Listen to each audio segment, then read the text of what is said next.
Drugs మాఫియాతో లింకులు, Tollywood సహచరులతో drugs సంబంధాలు, సోదరులతో ఈ వ్యవహారానికి సంబంధించిన అంశాలపై సిట్ అధికారులు రవితేజపై ప్రశ్నల వర్షం కురిపిస్తున్నారు. ఉదయం 10:30 నుంచి ఏకధాటిగా ఈ ప్రశ్నలు సంధిస్తూనే ఉన్నారు సిట్ అధికారులు. బలమైన ఆధారాలు చూపించడంతో రవితేజ ఊకొడుతున్నారా లేక ఉలిక్కి పడుతున్నారా? సిట్ ఆఫీసులో అసలు ఏం జరుగుతోంది?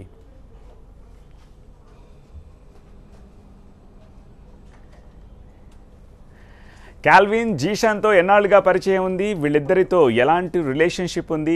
ఈవెంట్స్, ఆడియో ఫంక్షన్లలో కాల్విన్తో మీకు పనేమిటి? డ్రగ్స్ మీరొక్కరే తీసుకునేవారా? మీకు సహచరులు ఎవరు? లాంటి ప్రశ్నలు సిట్ లిస్ట్లో ఉన్నాయి. అలాగే పూరితో విదేశాల్లో ఎక్కడెక్కడికి వెళ్ళేవారు? షూటింగ్ లేని సమయాల్లో గోవా, బ్యాంకాకుల్లో ఎలాంటి పార్టీలు చేసుకునేవారు? పూరి ద్వారానే ముమాయత్, చార్మి పరిచయం అయ్యారా? మీ సోదరులతో డ్రగ్స్ రిలేషన్షిప్ ఉందా?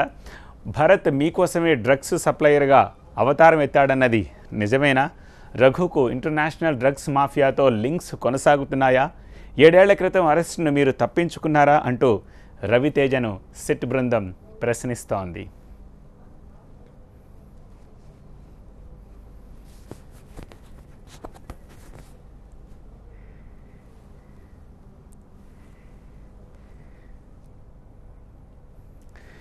రవితేజ డ్రగ్స్ కేసులో ఆరోపణలు ఎదుర్కోవటం అభిమానులకు షాకు గురిచేసే అంశం. తమ హీరో చాలా మంచోడంటున్నారు అభిమానులు. సిట్ కార్యాలయం దగ్గరకు రవితేజ అభిమానులు వచ్చారు. డ్రగ్స్ కేసు నుంచి ఆయన బయటపడతాడని ఆశాభావాన్ని వ్యక్తం చేస్తున్నారు రవితేజ అభిమానులు.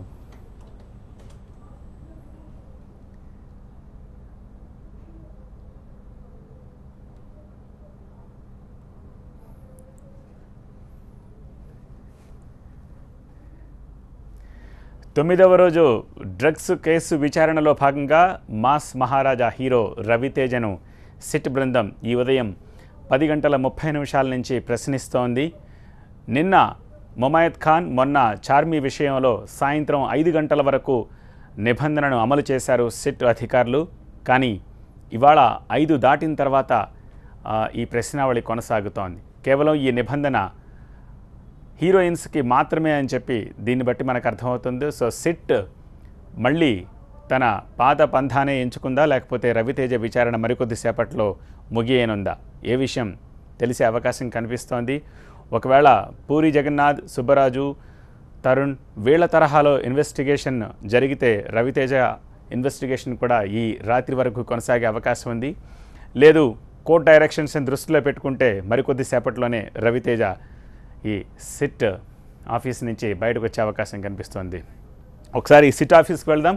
మా ప్రతినిధి రోహిత్ తాజా సమాచారం అందించేందుకు మనకి లైవ్లో అందుబాటులో ఉన్నారు. రోహిత్, ఏమిటి క్లూ?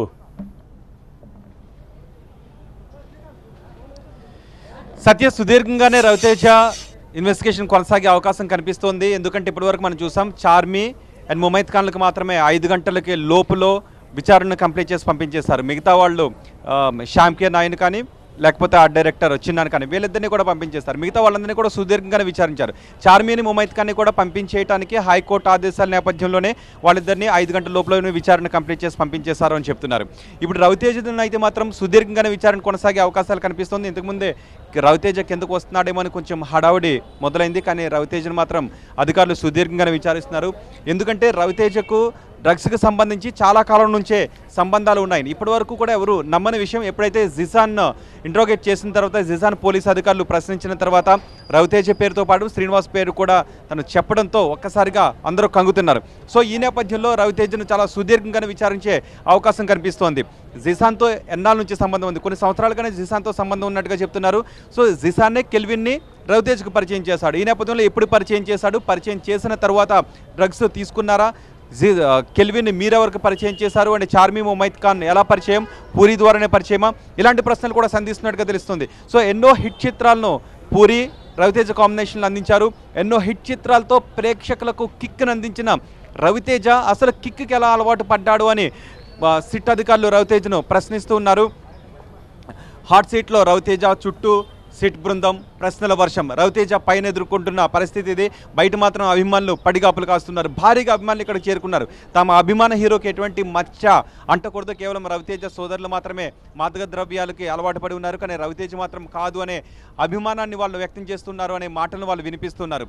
అయితే రవితేజ విదేశాలకు వెళ్తూ ఉండేవాడు. విదేశాలకు వెళుతూ ఉన్నప్పుడు అక్కడ ఎలాంటి పార్టీలు జరిగేవి, ఇక్కడే ఏ పబ్లకు వెళ్తూ ఉండేవారు, ఏ ఈవెంట్ మేనేజర్లతో సంబంధాలు ఉన్నాయి, ఈ ప్రశ్నలు కూడా వాళ్ళు సంధిస్తున్నారు. పూరితో ఎంత తరచుగా పార్టీలు జరుగుతూ ఉండేవి, ఆ పార్టీలు ఎలాంటి డ్రగ్స్ను ఉపయోగిస్తూ ఉండేవారు, ఆ డ్రగ్స్ను ఎప్పుడు ఆర్డర్ చేస్తూ ఉండేవారు, డ్రగ్స్ను ఆర్డర్ చేస్తే ఎప్పట్లో తెచ్చి ఇస్తూ ఉండేవారు, ఎక్కడ ఇస్తూ ఉండేవారు, ఇలాంటి ప్రశ్నలు కూడా సంధిస్తున్నారు. అంతేకాదు రఘు భరత్లకు సంబంధించి రఘు భరత్ రవితేజ ముగ్గురు మధ్య ఎలాంటి సంబంధాలు ఉండేవి, ఎందుకు కలహాలు రావడానికి కారణం ఏంటి అంటే డ్రగ్స్కి సంబంధించి భరత్ మీకు తెచ్చి ఇస్తూ ఉన్న నేపథ్యంలో భరత్ కొంచెం విచ్చలవిడిగా మారిన సందర్భంలోనే భరత్తో గొడవలు ఉన్నాయా, ఇలాంటి విషయాలు కూడా సంధిస్తున్నారు. అండ్ భరత్ కూడా రవితేజ వల్లే భరత్ డ్రగ్స్కి అలవాటు పడ్డా, రవితేజ వల్లే భరత్ డ్రగ్స్ను సప్లై చేస్తూ ఉండేవాడా, ఈ ప్రశ్నలు కూడా సంధిస్తున్నట్టుగా తెలుస్తుంది. మొత్తానికి రవితేజ ఎంత వేగంగా అయితే లోపలికి సిట్ అధికారుల విచారణకు దూసుకొచ్చాడో అంత ప్రశ్నల వర్షాన్ని పైన సిద్ధం చేసినట్టుగా తెలుస్తుంది, పైన కురిపిస్తున్నట్టుగా తెలుస్తుంది. మధ్యలో లంచ్ బ్రేక్ ఇచ్చిన తర్వాత కొంచెం గ్యాప్ ఇచ్చి మళ్ళీ ప్రశ్నల వర్షాన్ని కురిపిస్తున్నారు. సో రవితేజ విచారణ సుదీర్ఘంగానే కొనసాగే అవకాశం కనిపిస్తుంది, ఏ అంశాన్ని కూడా వదలడం లేదు. ఎప్పటి నుంచి రవితేజ అంటే ఇటీవల కాలంలో ఎప్పుడు తీసుకున్న డ్రగ్స్, ఒకవేళ గతంలోనే డ్రగ్స్ తీసుకున్న అలవాటు ఉందా, ఇంకా డ్రగ్స్ని తీసుకుంటూ ఉన్నారా, ఈ విషయాలు కూడా ప్రశ్నిస్తూ ఉన్నారు.